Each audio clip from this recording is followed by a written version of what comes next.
కార్యక్రమాలు రెండవ రోజు పూర్తి కాబోస్తున్నది. భక్తులంతా కూడా ఎందరో వాళ్ళ యొక్క అనుభవాలంతా కూడా తెలిపినారు. వాళ్ళందరి అనుభవాలు వెల్లడి కావటానికి ఈ కార్యక్రమం పెట్టడం జరిగింది. కాబట్టి అందరు దీన్ని సద్వినియోగం చేసుకోవాలన్నమాట. ఇంకా టైం చాలా అయిపోయింది. ఇంకా ఉదయం సాకార నిరాకార పూజ గురించి అమ్మగారు ఏం చెప్తారు విన్నాము. అది అందరూ కూడా విచారణ చేస్తుండొచ్చు. అయితే ఇంకొక మాట అమ్మ ఏమన్నారంటే, ముగ్గురు మూర్తులు సున్నా, ముగ్గురు మూర్తులు సున్నా, మూల మెరుగుతే మీరు. ముగ్గురు మూర్తులు సున్నా, మూల మెరుగుతే నిన్న. ఎవరైనా దీన్ని వివరిస్తారా?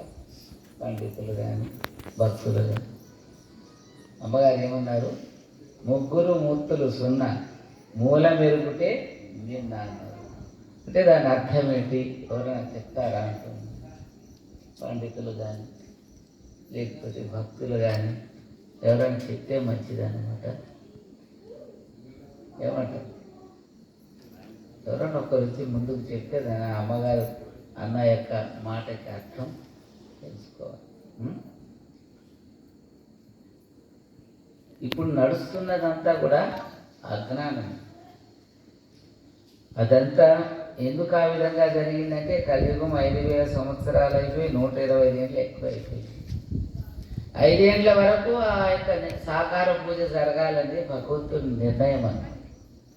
భగవంతుడు అంటే ఆశీర్వాదం ఇచ్చినందుకు అది ఆ సాకార పూజ, గుళ్ళు గోపురాలు, అగమ శాస్త్రాలు ఇవన్నీ పుట్టుకొచ్చినాయి అన్నమాట. కానీ అసలు భగవంతుడు అనేటివాడు నిరాకార స్వరూపుడు. ముగ్గురు మూర్తులు సున్నా, మూల మెరుగుటే మిన్న అంటే ఈ ముగ్గురు మూర్తులని మనం బ్రహ్మ విష్ణు మహేశ్వరుని సృష్టి చేసుకున్నాం. ఏనండి, బ్రహ్మ విష్ణు మహేశ్వరాన్ని మనం సృష్టి చేసుకున్నాం. ఆయన అయితే ఆ విధంగా లేదు నాయన. ఉన్నది ఏమంటే ఆ ముగ్గురు మూర్తులు అంటే ఒకటి తమో గుణము, ఒకటి రజో గుణము, 3 సత్వగుణము. చూడండి, 1 తమో గుణము, 2 రజో గుణము, 3 సత్వగుణం. ఈ 3 గుణాలు సున్నా చేసినప్పుడు ఏమవుతుందంటే మూలం అనేది పరబ్రహ్మమూర్తి దొరుకుతాడు నాయన. ఆ పరబ్రహ్మమూర్తిని దొరికించుకుంటే అప్పుడు జన్మ సార్థకమవుతుంది, జన్మ చరితార్థమవుతుందని ముగ్గురు మూర్తులు సున్నా, మూల మెరుగుతే నిన్న అని అమ్మగారు చెప్తుంటారు. తమో గుణం అంటే తమో గుణంలో బ్రహ్మస్థానం, రజోగుణములో విష్ణు స్థానం, సత్వగుణములో శివస్థానం అని మనమంతా, మన పెద్దలంతా కూడా దాన్ని పేర్లు పెట్టి ఆ విధంగా మనం అర్థం చేసుకున్నాం. ఆ ముగ్గురు మూర్తులు అనేటి కూడా ఆ 3 గుణాలు. కాబట్టి తమో గుణం నుంచి రజోగుణంకి రాల, రజోగుణం నుంచి సత్వగుణం రాల, సత్వగుణం నుంచి సత్వగుణం కూడా ఉంటే అంటే అది ఏది ఉండాలయ్యా అంటే మనస్సు. ఏది ఉండాలా? ఈ 3 స్టేజీలు మానవుడు దాటుకుంటా రావాలి అంటారమ్మ. తమో గుణం అమ్మ దాని గురించి అంటారు. మధ్యమ స్థానం, కింది స్థానం, మధ్య స్థానం, పై స్థానం అని అమ్మగారు చెప్తూ ఉంటారు. దాన్ని మన శాస్త్రంలో తమో గుణం, రజోగుణం, సత్వగుణం అని మన శాస్త్రజ్ఞులంతా కూడా వాటికి పేరు పెట్టారు. ఆ గుణం తమో గుణం నుంచి రజోగుణం వదల, రజోగుణం నుంచి సత్వగుణం వదల, సత్వగుణం కూడా బంధకం చేసేది ఉంటుంది. కాబట్టి సత్వగుణం నుంచి మళ్ళీ పరబ్రహ్మ స్థితికి రావాలని అమ్మగారు కూడా అందుకు తెలుసుకునేటట్టే మనం అంతా కూడా అక్కడ బ్రహ్మను పెట్టాడు, అక్కడ విష్ణువుని పెట్టాడు, ఇక్కడ శివుని పెట్టాడు, ఇక్కడ తానే కూర్చోడు. పరబ్రహ్మ స్థితిలో అమ్మగారు ఆ పరబ్రహ్మ స్థితిని చేరుకుంటే ఏమవుతుంది? జన్మ సార్థకం అవుతుంది. మనం అనుకుంటే దాన్ని ఆరాధించే మార్గాలు గురువుకి మనసు అర్పణ చేసి, ఒకటి జపము, రెండు ధ్యానం. ఆ రెండు దేవతలు పట్టుకోవాలి. ఆ రెండు దేవతలు పెట్టుకుంటే అప్పుడు ఆ పరబ్రహ్మం యొక్క వెలుగుని మనం పొందగలము అనేది అమ్మగారు చెప్తున్నారు. అందుకే శివ ఏం లేదు నాయన, శివానంద రూప శివోహం, శివోహం, శివోహం అంతా. ఇదంతా కూడా కొట్టిదే అంతా. అందువల్ల శివానంద రూప శివోహం, శివోహం అని చెప్పి మనం పాటలో పడతాం. అది ఉండేది ఏంటంటే ఆ శివోహం, శివోహం అంటే శివుడంటే ఆ యొక్క పరబ్రహ్మనే శివుడు అంటాడు. ఏనాయన ఆ పరబ్రహ్మనే శివుడు అంటాడు. ఆ పరబ్రహ్మలో లయత్వం పొందటానికి మన మనస్సును కూడా మనము ఆ తమో గుణం నుంచి రజోగుణం, రజోగుణం నుంచి సత్తగుణం, సత్తగుణం కూడా చాలా మంచిగా వీడు శివుడు లెక్క అంటాం అంటారు. వీడు శివుడు ఎట్టున్నాడు, వీడు కూడా తెరవాడు. ఏమంటే కూడా లాభం అంటే అది కూడా ఆ విధంగా తత్వం కూడా భగవంతునికి మళ్ళీ జన్మకు వచ్చేదానికి కారణం అవుతుంది. ఆయన సత్వగుణం కూడా ఆ పుణ్యాన్ని భోగించడానికి రావాల్సి వస్తుంది ఆయన. అందువల్ల నిరామయమైపోవాల మనస్సు.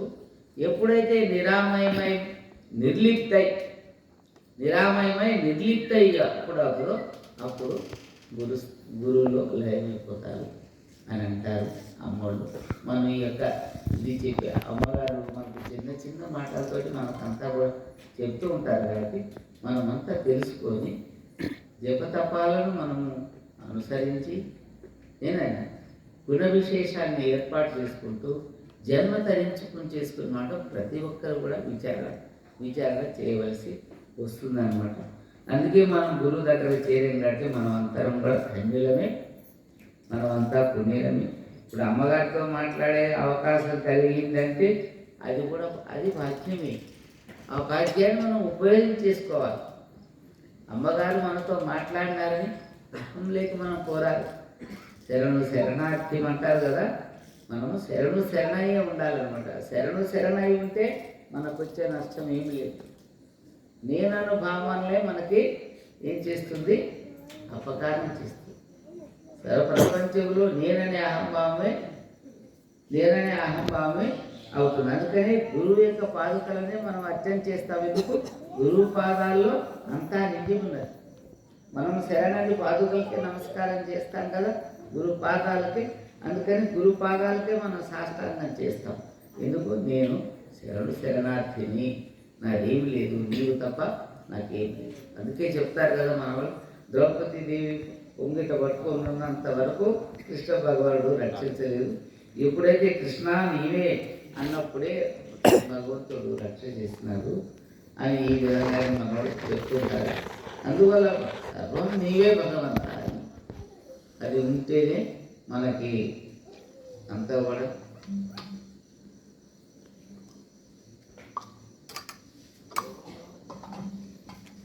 అదంతా మనం ధన్యత పొందగలము. ఇంకా చెప్పాలంటే చాలా ఉంటుంది, ఇంకా ఉన్నది కదా టైము. అమ్మగారు ఆ విధంగా ఎంతో రావాలి అన్నమందికి అంటుంటాను, నేను రానని అంటుంటే, నేను రానమ్మా అంటుంటుంది. అప్పుడు అమ్మ అనుష్ఠానంలో ఉంటుంది. నేను రావాలి అని అమ్మంటుంటే నేను రానమ్మా. అక్కడంతా కష్టం ఉంటుంది. అమ్మోళ్ళు కూడా అందరు ఏం చెప్తే అమ్మకి మాకు సమాధం అంతే. అక్కడ ఒక్కొక్కరు ఒక రకం చెప్తూ ఉంటారు. అందరు కూడా చెప్పేటోళ్ళే ఉంటారు. అక్కడ ఆ గురువు ఆదేశం ఆయన ఇష్టం అనుకునేటోళ్ళు ఉంటారు. అక్కడ అలా చెప్పుకుంటారు. అక్కడ నడవటం కష్టం ఉంటుందమ్మా, నేను రాను నా ఎందుకు నాయపడే ఉంటావు, నేను రానమ్మా అంటే అమ్మ అట్టే నిలబడుకుంటుండే త్రిశూలం పట్టుకొని. అయితే అమ్మ నవ్వుతుంది అనమాట. అయితే నేను అట్లా ఎందుకమ్మా అని అంటే అప్పుడు అమ్మోళ్ళు ఏమన్నారంటే, అమ్మ నేను వచ్చిన పాట యానబందికి వచ్చిన పాట అడిగినాను అనమాట. అమ్మ ఎందుకమ్మా ఆ విధంగా అయింది, ఆ విధంగా నేను ఇట్లా అన్నాను కదా. అయితే కూడా అమ్మోళ్ళు అట్టే నిలబడుకొని అట్టే అమ్మ త్రిశూలం పట్టుకొని నిలబడుతున్నారు, అవుతున్నారే కానీ నేను నేను నాయన కూడా ఎందుకు పడ్డావు అమ్మ అంటే కూడా అమ్మాయి అంటే అమ్మ నువ్వు ఎటరావో చూస్తావని నేను నిలబడ్డాను, నువ్వు ఎటరావో చూస్తావని నేను నిలబడ్డాను నాయన.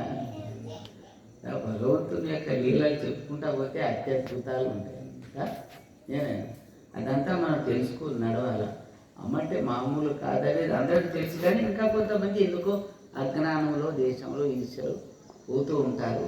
గురుస్థానంకి వచ్చిన తర్వాత దాన్ని అన్నిటిని మనం తగ్గించుకోవాలి. తగ్గించుకొని మనం ఇక్కడ ఒక్కొక్కరు ఒక్కొక్క పాత్ర.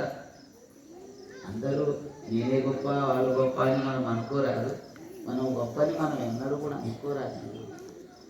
అంటే ఇప్పుడు మనం వంట చేసేదానికి అనేక రకమైన పాత్రలు ఏదో ఉపయోగం చేసి వంటను తయారు చేస్తారు, అన్నీ ఫేక్ అవుతాయి, చిన్నది పెద్దది. అటని ఇటు దైవ కార్యంలో అమ్మ చేస్తూ ఉన్నారు. ఇదంతా గోప్యమైన కార్యం, ఎవరికి అమ్మ చెప్పరు. అదే వచ్చింది చెప్పరు, ఇట్లా చేస్తాము ఇట్లా జరుగుతుందని. అదేదో మా అదృష్టం మాకు చెప్పి నీకు అమ్మ మహిమలన్నీ కూడా తెలిసేటట్టు చేస్తాను. ఇందాక మన కృష్ణ చెప్పాడు కదా, అన్ని మహిమలన్నీ నీకు తెలిసేటట్టు చేస్తాను, నువ్వు చెప్పవలసింది అన్నారు. ఆ మధ్యాహ్నం చెప్పని కాలక్రమం అంటే కూడా మళ్ళీ చెప్పిస్తున్నారు అమ్మ. అది మనము దైవంకి మనం ఉపయోగపడుతున్నామంటే అది మన యొక్క పూర్వజన్మ పుణ్యం. ఆ భగవంతుడు 11 జన్మల నుంచి ఆ భగవంతుని సేవిస్తూనే వస్తున్నా. అది నాకు తెలుసు, ఆ గురువుకు తెలుసు. అందుకని ఇంత సమాజంలో ఎంతో దూరంలో 1000 కిలోమీటర్లో పుట్టిన నన్ను ఎందుకు తెచ్చుకున్నాడమ్మా? ఎందుకు తెచ్చుకున్నాడంటే అది ఆ భగవంతునికి ఇష్టం ఉన్నది. ఆ భగవంతుడు ఏదో మొగలాలి లెక్క పిచ్చిగా మాట్లాడేది మాట్లాడేది ఒక పద్ధతి ఉంటుంది. ఇది గురుస్థానంలో ఎవరైతే వారు ఇష్టం వచ్చినట్టు మాట్లాడు శరణార్థని భయం భక్తితోటే నడవాలి, అంతే కదమ్మా.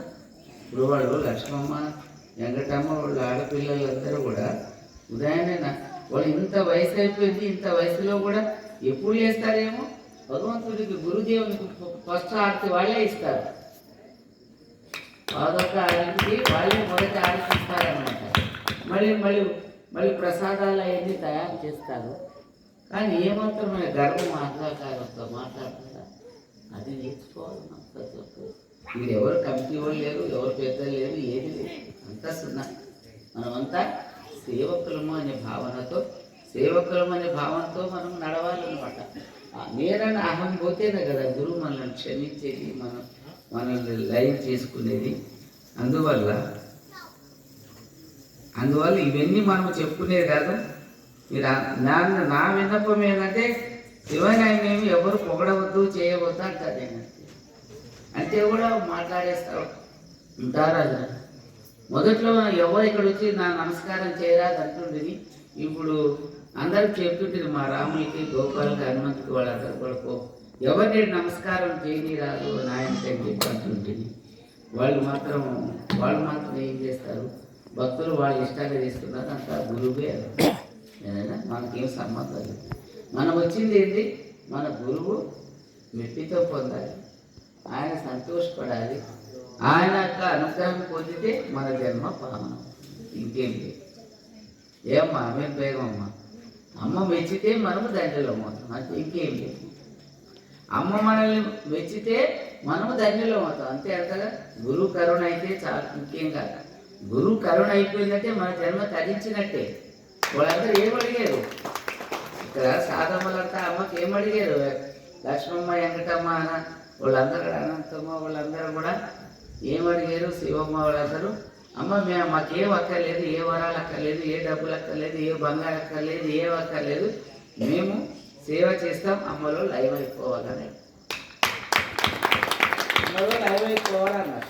సరే మీరు అదే భావంతో చేసుకోకపోతే మీరు అమ్మలో లైవ్ అయిపోతారన్నారు. నేను జాబర్ సత్యమ్మని లైవ్ తీసుకున్నారు, మాణికప్ సార్ని లైవ్ తీసుకున్నారు. సద్భక్తులంతా కూడా ఇప్పుడు త్యాగ స్వరూపంలో సద్భక్తులతో కలిపి రేపు లైన్ చేసుకునే రోజు కూడా వస్తుంది. అలాంటి రోజు ఇంకా ముందుకున్నది. ముందు దైవ కార్యం కావాలి కదా నాయన అన్నారు వల్ల. దైవ కార్యం అయిపోతే, దైవకార్యం అంటే ఇంకా చాలా జరిగేది ఉన్నది, మనకు తెలియదు. అది చాలా రహస్యం. అమ్మ ఏం చేయబోతున్నారో అది చాలా రహస్యం ఉంది. పండిత పామరులకు కూడా తెలియదు, పండితులకే తెలియదు. పండితులకే అమ్మోళ్ళ గురించి తెలిస్తే 1954లో అమ్మోడు గొడవలు కొట్టుకొని బయటకు వస్తుంటే అందరు తెలుసుకుంటుంటారు. ఇంకా తెలుసుకోలేదంటే ఇంకా అగ్రహణంలో ఉన్నారు. వాళ్ళందరూ తెలుసుకునే రోజు వచ్చేసేటప్పటికే అమ్మ వాళ్ళకి అందానంత ఆకాశంలో ఉంటారు కదా. భూమి ఆకాశాలు నిండి ఉన్న భగవంతుడు అప్పుడు ఏమేమి చేస్తాడు. ఏ దేవాది దేవతలు సాటిరాలని ఈడుదారని సాటిస్తుంది. దేవతలు కూడా అమ్మతోటి సాటిరాడు. మా పుట్టుబడి మా ఆద్యంతములు తెలియక వసపి మా యొక్క పుట్టుబడి ఆద్యంతంలో మా ఆది ఏది మా అంతం ఏది ఎవరికి తెలియదు. అటువంటి ధనాది ధనుడై ఉన్నాడు అమ్మ, మామూలు కాదు. అందరు ఏవో అనుకుంటారు. అది మన భాగ్యం. మనమంతా కూడా లోకమంతా మురికిలో ఉంటే మనమంతా ఇక్కడ ఆ యొక్క భగవంతుని యొక్క ఎదురు మనం చర్చించుకునే భాగ్యం కలిగిందనమాట.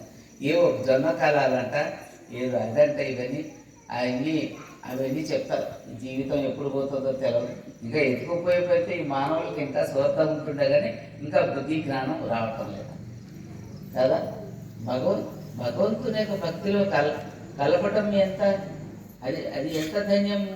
అమ్మ ఎవరు గొప్ప అంటే ఒక నిమిషమైన భగవంతుని ధ్యానించేటివాడే గొప్ప, ఎవరు కాదు గొప్ప. ప్రపంచంలో కోటీశ్వరుడు కాదు, మహాకోట్లు ఉండొచ్చు వాళ్ళకి.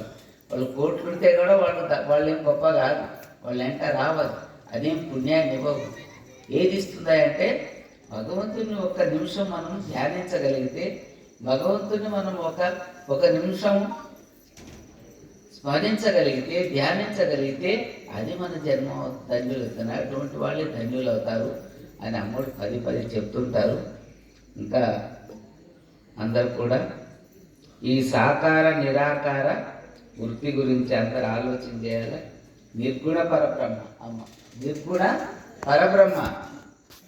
ఇంకా కొన్ని నాకు జ్ఞాపకం రావటం లేదు. నిర్గుణ పరబ్రహ్మ అమ్మ. మామూలుగా సాకార నిరాకార గోత్ర పట్టేసి అన్నట్టు నిర్గుణ పరబ్రహ్మ, ఆయన నిర్గుణ రూపం. అందుకనే రూపరహిత అంటే ఇంకా మనోళ్ళకి ఇంకా బుద్ధి వచ్చి ఇంకా మానికేసి మాట్లాడి అంటారు. నిర్గుణ పరమ వీరధర్మజ అనే పదము ప్రపంచంలో ఎక్కడా లేదు. సృష్టి పుట్టినప్పటి నుంచి అమ్మకి ఏమున్నదంటే ఆయన సాధించే కార్యం గురించి ఆయనకు ఆ యొక్క నామకరణం పరమాత్ముడే చేశాడు. మనంగా చేసింది మానవులుగా చేసింది పరమాత్ముడే చేశాడు. అది తెలుసుకోవాలి. ఆ పేరు ఎవరికైనా ఉన్నదా ప్రపంచంలో? ఎవరన్నా వీరధర్మజ అనే పేరును మన శాస్త్రాల్లో కానీ దేంట్లో ఉన్నదా? అదే కృష్ణ యజుర్వేదంలో ఉన్నది. అఖండ బ్రహ్మచారి. వీరధర్మజ అంటే ఏంటి? అఖండ బ్రహ్మచారి. మరి అమ్మోళ్ళు అఖండ బ్రహ్మచారి కదా. 11 జన్మలు ఎత్తారు. 11 జన్మలో ఒక్క జన్మలోనే అమ్మోళ్ళు లోకం కోసం వివాహం చేసుకున్నారు, కానీ మిగతా 10 జన్మల్లో చేసుకోలేదన్న. ఏమ్మా ఆ విధంగా భగవంతుడు ఎప్పుడు కూడా అంతటి ఆనంద స్వరూపం ఉన్నది మనం తెలుసుకోవాలా. నిర్గుణ పరబ్రహ్మ అన్నమాట. నిర్గుణ పరబ్రహ్మ నిరాకార స్వరూపం అని భగవంతుడు రాసినట్టే అమ్మగారు రూపరహిత వీరధర్మజ అని పేరు పెట్టుకున్నారు. అది మోక్షానికి అర్హతైన రూపం. మోక్షానికి ఏ శివయ్య పెట్టినాడు రాముడు పెట్టాడంటే చాలా అజ్ఞానం అన్నమాట. చాలా అజ్ఞానం. సాక్షాత్ ఆ యొక్క భగవంతుడే ఆ విధంగా. అందుకనే కృష్ణ యజుర్వేదంలో రాశారు దాన్ని. ధైర్యంతో ధైర్య సాహసాలతో అమ్మగారు ఇది సాధించడానికి, ధర్మాన్ని సాధించడానికి మాయారూపంలో సరస సాంగత్యం, మాయారూపం సరస అనేక దివ్యత్వాన్ని మనకి ఎన్నడూ కూడా తెలవనీయకుండానే దగ్గర కూర్చొని మనం మన తల్లి లెక్కను మన తండ్రి లెక్కను మనం భావన చేసుకుంటూ చూసుకున్న వారిలో అఖండ తత్వం నిండి ఉన్నది అనేది మనము ఆ గోడలు బాగా ఉట్టుకొని వస్తే కూడా తెలుసుకోలేకపోయింది. ఎన్నెన్నో ఇబ్బందులు కలిగించాను ఆయన. నేను గుట్ట మీదకి ఎక్కేటప్పుడే మానాభిమానాల్ని ఇడిచిపెట్టే వచ్చాను ఆయన అన్నారు. మానాభిమానాల్ని నేను ఇడిచిపెట్టే గుట్టెక్కాను. అందువల్ల అందువల్ల ఎవరెవరు ఎవరెవరు ఆటంకం చేయాలనుకుంటే మన ఈ క్షేత్రం అభివృద్ధి అయిపోయింది, కానీ ఏమి కాలేదు నాయన అని. అంత వారి యొక్క తపశక్తి ఉంది, ఏది జరగదు. ఇప్పుడు కూడా ఆయన యొక్క తక్కువ శక్తే నడుస్తుంది, మనం కాదే నడిపించేది. అజ్ఞానంతో మొగలాయి మాట్లాడతారు కదా, తీసుకోవటానికి ఆలోచన కానీ అజ్ఞానంగా మొగలాయని పేరునే సార్థకం చేసుకోవాలి. ఎప్పుడు కూడా ప్రేమ అనేది అనంతమై ఉంటుంది. ప్రేమ స్వరూపమే హృదయాంతరాలలో నిండి ఉంటే ఏమవుతుంది? అది భగవంతునికి సంబంధం. ఒకవేళ నిన్న మనం అనుకున్నాము, కోపం వస్తే కూడా 1 గంట, మళ్ళీ 1 గంటలో మర్చిపోవాలి. నేనండి అట్లా అది మర్చిపోవాలి, మళ్ళీ దాన్ని శాశ్వతంగా ఉంచుకోవాలి. ఆ కోపాన్ని తీసేయాలి దాన్ని. అది సాధు లక్షణం. అది శాశ్వతంగా పెట్టుకొని సాధించాలనుకోవటం అది సాధుల యొక్క లక్షణం కాదు అని అమ్మగారు చెప్తారు. మనమంతా కూడా ధన్యులమే, పుణ్యులమే. ఆ భగవంతుడు వచ్చే తీర్థా నేను అన్నారు. ఇదే అంత భగవంతుడు ఎట్టొస్తున్నాడంటే 2 రూపాయలు వస్తున్నాడు. మగాడు రాముడు ఆంజనేయుడు ఈ విధంగా వచ్చాడు, కృష్ణుడు అర్జునుడు ఎట్టు వచ్చాడు. ఇప్పుడు భగవంతుడు కూడా విష్ణు రూపము, శివ రూపము 2 ఉన్నాయన్నమాట. ఆ 2 రూపాలు ఒకటేమో శాంత స్వరూపమై ఉంటుంది, ఒకటేమో దుష్టులు దండించేదానికి ఉగ్రమై ఉంటుంది. నేనే ఉగ్రమై ఉంటుంది. ఉగ్రమై ఉంటే ఆ ఉగ్ర రూపం అందరినీ దండిస్తే అటువంటి స్థితి పొందదు. మన లింగం కాడ కూర్చొని 1 గంట సేపు ధ్యానం చేసుకొని ఇదంతా ఇట్టున్నది. అక్కడ గుంటూరు అక్కడ శ్రీశైలంలో జగడాలు పెడుతున్నారు, అక్కడ నల్గొండలో జగడాలు పెడుతున్నారు, ఇక్కడ కోయిలకొండలో జగడాలు పెడుతున్నారు, ఇంకా కొన్ని దిగాలు ఇదంతా ఉన్నది. ఇదంతా ఏం చేయాలమ్మా, ఏం చేయాలా అని కూర్చున్నాను అనమాట. అమ్మ ఏమన్నా, అందుకే కదా భగవంతుడు ఉగ్రాలతో వచ్చేది. భగవంతుడు ఉగ్రాలతో వస్తాడు కదా భగవంతుడు, అందుకే వస్తాడు నాయన. దాని గురించి ఎందుకు చింత చేస్తావు? నీ చింత సమయం వస్తుంది, కానీ అందరు ఎందుకు భక్తులైన వాళ్ళే అటువంటి స్థితికి పోతున్నారు. ఒకప్పుడు అమ్మని ఆరాధించిన వాళ్ళే, అమ్మని సేవించిన వాళ్ళే, అమ్మ దగ్గర కూడా మంత్రం కూడా పొంది ఉండొచ్చు కొంతమంది, అటువంటి వాళ్ళే అజ్ఞానంలో పోతున్నారు. అదే బాధేస్తుంది మాకు. అదే బాధేసి ఆ దారిని వదిలి ఈ దారికి రావాలి ఆయన అని చెప్తుంటాము. ఇంతే వాళ్ళ ఇష్టం వినకపోతే ఆ భగవంతుడే అన్నీ చేసేది ఉన్నది చేసుకుంటారు. అప్పుడు ఏమవుతారు? అది ఘోరమైన శిక్షలకు గురి కారాదు. ఎవరు కూడా శరణార్థి అనుకోవాలి. ఎవరు కూడా అమ్మకే కదా, అమ్మకే శరణార్థి అని మనం నడుచుకుంటే మన జన్మలు ధన్యము, మన కుటుంబాలు ధన్యము, అంతా ధన్యమే పొందుతాం. కాబట్టి ఎవరెవరు కూడా అజ్ఞానాన్ని విడిచిపెట్టి జ్ఞానం లేక రావాలంటే నా యొక్క మనవి అన్నమాట. ఇంతటితో ఈరోజు ఈ సభను ముగిస్తున్నాను. రేపు మళ్ళీ ముఖ్యమైన రోజు కదా, రేపు మళ్ళీ ఓం సద్గురు మహాయోగి రూపరహిత యోగీశ్వర వీరధన్మజ మాతా కీ జై.